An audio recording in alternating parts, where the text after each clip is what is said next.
అవును, బైబిల్ ఇంచుమించు 365 times different translations నుండి డు నాట్ ఫియర్, భయపడద్దు అన్న మాట ఉంది. యేసు ప్రభు పునరుద్ధానుడైన వెంటనే మొదటిగా చెప్పవలసిన మాట శిష్యులతో ఏమని తెలుసా? భయపడద్దు. అబ్రహాముని దేవుడు పిలిచినప్పుడు మొదటిగా చెప్పవలసిన మాట ఏమొచ్చింది తెలుసా? భయపడద్దు. చింత ఎక్కువైపోయి, టెన్షన్ ఎక్కువైపోయి, భయం అయిపోయి, అందరు నా గురించి ఏమనుకుంటారో, ఇంకా మనిషి చెప్పిన దాని గురించి నా గురించి ఏమనుకుంటారో అని ఒకలాంటి భయభీతులు కలుగుతాయి. ఎలాంటి విషయాలే ఈ లోకంలో జరుగుతున్నాయి. కుటుంబాల గురించి, జీవితాల గురించి, వ్యక్తిగత పనుల గురించి నీచంగా మాట్లాడుతూ మనుషుల్ని దిగజార్చే వారిగా లోకం కనబడుతుంది.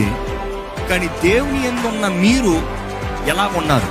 The dunamis power, the unstoppable force, పరిశుద్ధాత్మ శక్తి.